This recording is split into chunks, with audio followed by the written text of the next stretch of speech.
Yes, because we are instructed to do so. Amen. Hebrews 10 and 25 tells us not to forsake ourselves, not forsaking, assembling ourselves together as in the manner that some is. This fellowship we had today, All right. if you didn't get yours, Say it's your fault. Amen. It's your fault. It's your fault. I may have been working with some others, but I'm still enjoying my fellowship. Amen. Amen. Amen. I thank God for true believers. Amen. Not those that are just close to me at home, but true women of God. Amen. We all have come with expectations from Him.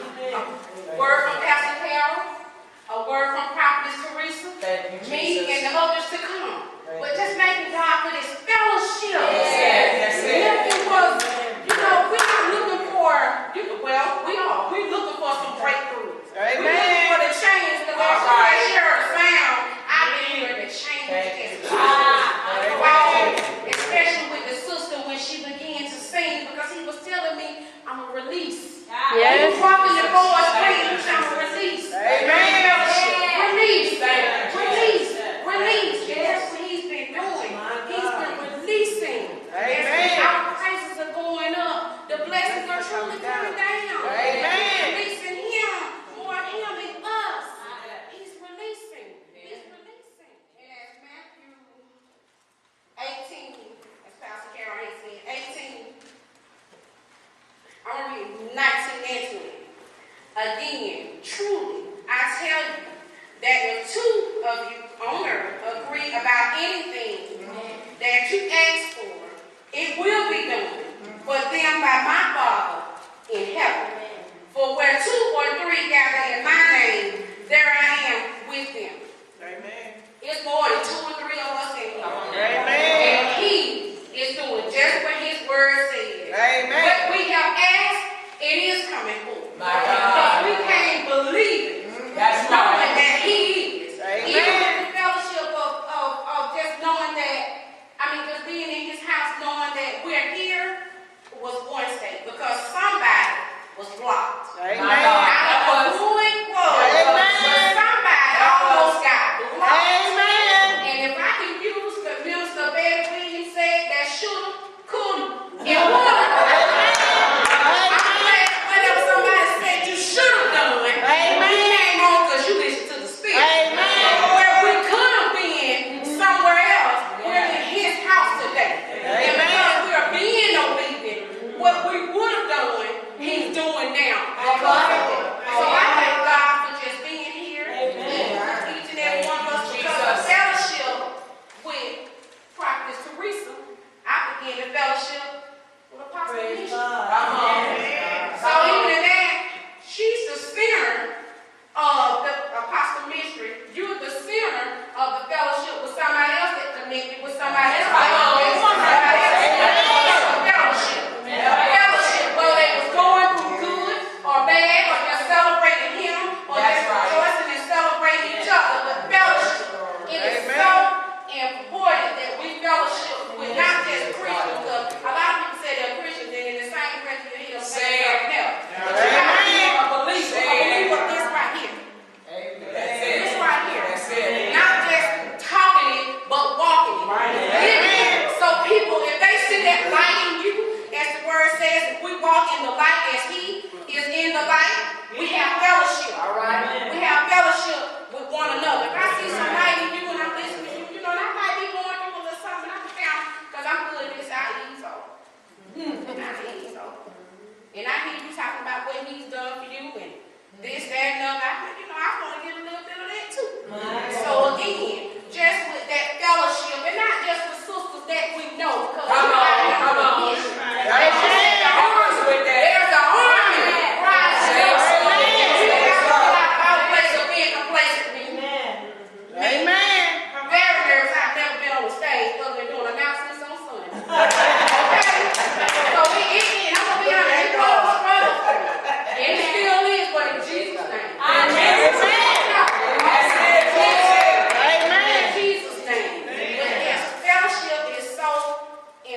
again, especially with true believers, because you may be able to tell me something to help me go when in turn I can tell somebody else, and they can tell somebody else, and that's just how it works. We're not supposed to keep this thing to ourselves. We're supposed to let it out, even though it may be a bedroom worship or dirty laundry, but we've got to tell it. We've got to stop masking ourselves. You know, nice hair, do nice clothes, dressed up on the outside, messed up on the inside. A little bit more fellowship. And not just with each other, but with Him. Amen. It was His time. That power of prayer. That praise and worship time. He wants His time with us. That one-on-one, because our word tells us that He's a jealous God. So we are not to put no other man before Him. Amen. He's a jealous God, ladies. And I thank God for just being in fellowship today. Amen. I am just, that's right. It's good, baby. Amen. And I just thank God. I just thank God. Thank the Lord for breaking chains. I thank God for some releasing with my sister. I thank God for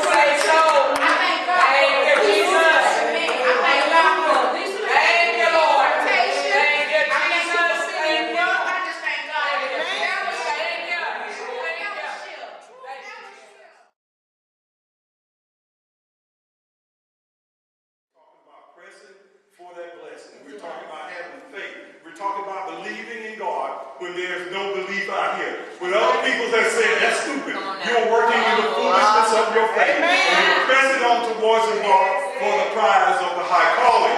And I thank all the speakers. I especially want to say to the young lady, it's good to see young ladies. Yes. So Holy Ghost take care of young ladies. Because they should be somewhere else. Young ladies could be here, but there are some young ladies, and I just thank God for her and let God use her like that. Not being ashamed of my faith. No, don't be ashamed of my faith. What I would do is just tell you my testimony up front. Amen. That way we can work. I got something to work with here. Amen. Tell you my testimony up front. Well, I'm going to go to the end first. First, I did retire from the Air Force. 23 years in the Air Force. And then I've been to all these different countries, speak a little language here and there. But that's not my story. Amen. That's a little bit of my glory. See,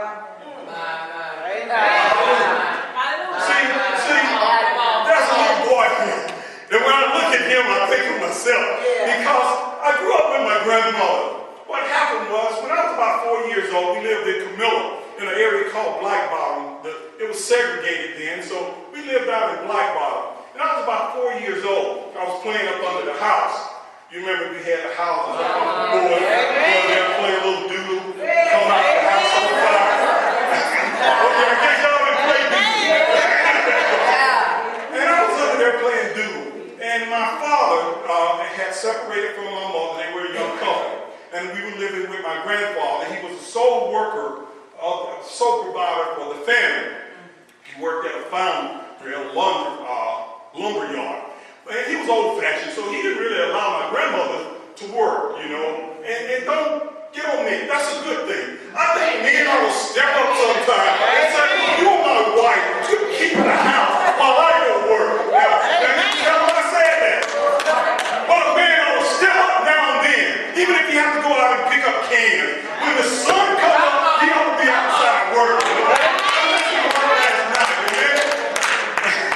But anyway, my grandfather would work, and what happened on this particular day, I was playing up under the house, and my daddy came up, Joe Lester Child Sr., and he came up with a gun.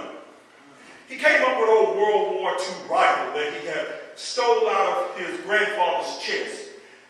And he came up to the house, and he said, told my grandfather, get out of the way, I'm looking for Charlie and Grandma. That was my grandmother. He fought my grandmother for breaking them apart. My granddaddy stood up and said, hey, get out of here and get that gun away from here. Get out of here. He then proceeded and he shot my grandfather twice. He shot him through the liver and through the chest. And then at that point, my mother came outside with my young brother in her hand and saw what had happened, and she ran around the house. He then went around the house, and then my mother stood up and he shot my mother in the middle of the head. and also in the hand as she raised her hand. And at that time, my grandmother came out, and all the people knew, and they pushed my grandmother back in. And my father took off running. And he ran all through Camilla. He landed about there where the harvest is at. And at that point, I'm told that he went into a hardware store. He bought some rat poison. He sliced his wrist. He ate the rat poison, and he died. Now, what that did for me was that left, and my grandfather died of his wounds. And my mother had to have surgery for years on her head. Now, my grandmother had lost the man that she loved. She had no way to make a living at this point. And what happened at this point was amazing in my life because I looked just like my father. As I grew up, I was a constant reminder to my grandmother of the tragedy that had beheld her life. Also, my mother had to live with a bullet that was large in her head that they could not move because she would die. And she raised those 3 children alone, my grandmother.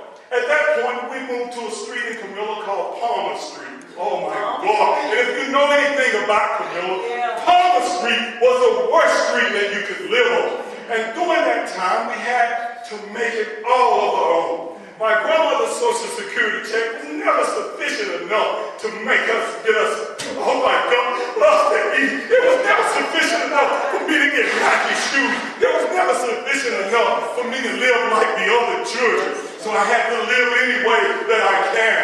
Oh, I know what it is to beg on the street. I know what it is to go next door and see if they got some bread. I know what it is to walk down Palmer Street with the hookers looking at you. I know what it is to walk down and hustle for a break. I know what it is to steal in the store. I know what it is to be running from the police. I know what it is to go through.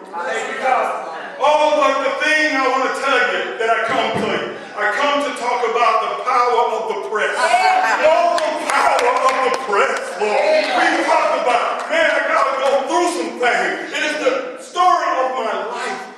See, I don't like folks coming telling me you got a psychology degree trying to understand my life. You don't know me like that. You don't know my story. You don't know what I've been through. You need to sit down and shut up. There's only one way that I can get my prayers through. I've got to press to the mark, to the prize of the high calling. Hallelujah. Glory. Hallelujah. Glory. Because I grew up on Palmer Street. Then my grandmother had a stroke. Hallelujah. My grandmother could only walk like that. I always thought it was funny because she said, "Little Joe, you stand right there. And if I fall, boom, I got somebody to fall on." I was always afraid that my grandmother was going to fall on me. Amen. But she used me as a crutch because she didn't want to get a cane. And we would go to Food Lane and Piggly Wiggly. And there was another colonial store. Y'all probably don't remember that store in Camilla. And we would sit down there on a Saturday like today. And she'd go in there and get her meats and everything. But nevertheless, it was always Sunday dinner. She would cook that on Saturdays. Oh, grandmama never cooked on Saturday. And I love what grandmothers would do. Grandmothers always made sure that little Joe would go to church. No matter how old I got, I was little Joe to her. And every time she would have looked at me, she had to see my father. But she pressed through that. Don't hold your children accountable for what that man has done with them. Don't ever say things to him. Do you know how it hurt when people would look at me and say, "You look just like your old father"? People would tell me this. I was dating girls a lot, and I go to their house, and the next thing I know, they say, "Oh, Joe loves some child son." My God. Katrina, you need to come on inside. Send him away. What did I do?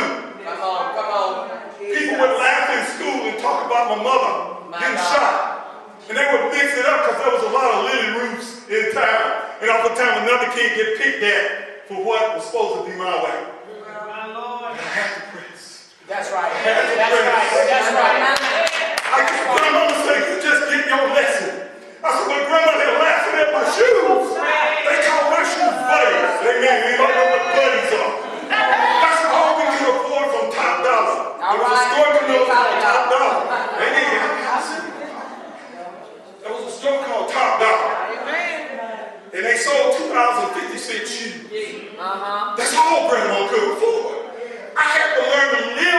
my ministry.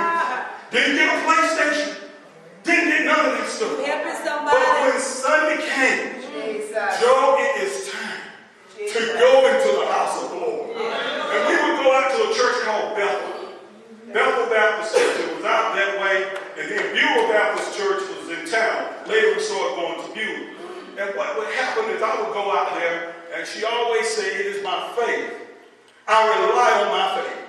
I rely on my faith. Hebrews 11:1. It says faith is now watch this. I just got it wrong again.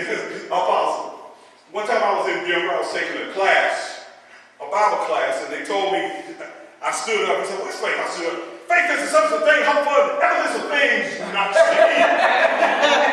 He said, sit down, Mr. Charles, you got it wrong. What did I say wrong? The professor said, you missed the key word. All right.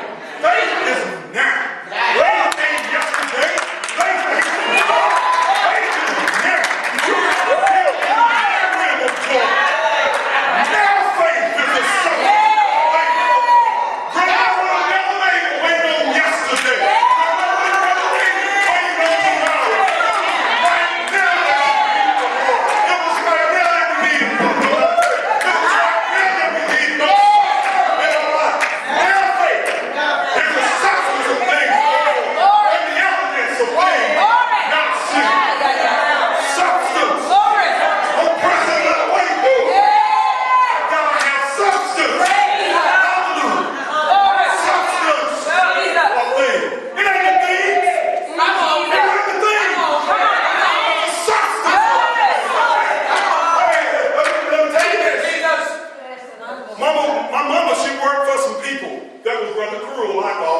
Because when they cook the greens, they would give her, they call her sister. I would go out there. And she worked for the lady that run Camilla Long. I'm just going to put it out there. All right. That's who she was working for. And the children were very cruel. They would call my mother by her first name. Number one. Amen. Okay. Now let me get this right first of all. Men don't care because it don't bother me to praise with women. It don't bother me to praise with black people, white people, Mexican people, whatever. I can praise with anybody. Because when you get to heaven, you might have a big problem. I can be with the Baptists. I can be with the Methodists. It goes down, but I prefer holiness. Amen. It's my preference. Because I love to give God praise. And if I look foolish, so what? But nevertheless, the children would treat my mother by her first name. I'm sure you're familiar with the old South. And I always thought that was here, but they would give her the greens. And when we got home, there wasn't much greens in the pot. The only thing we had was the pot of liquor. Okay. Watch this now. Faith is the substance of the pot of liquor. Faith is nothing but good old pot liquor.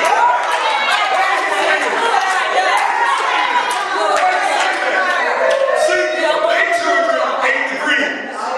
They children ate it, but they didn't know that the nutrition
see. I said, well, damn, grandma just gonna lost her mind.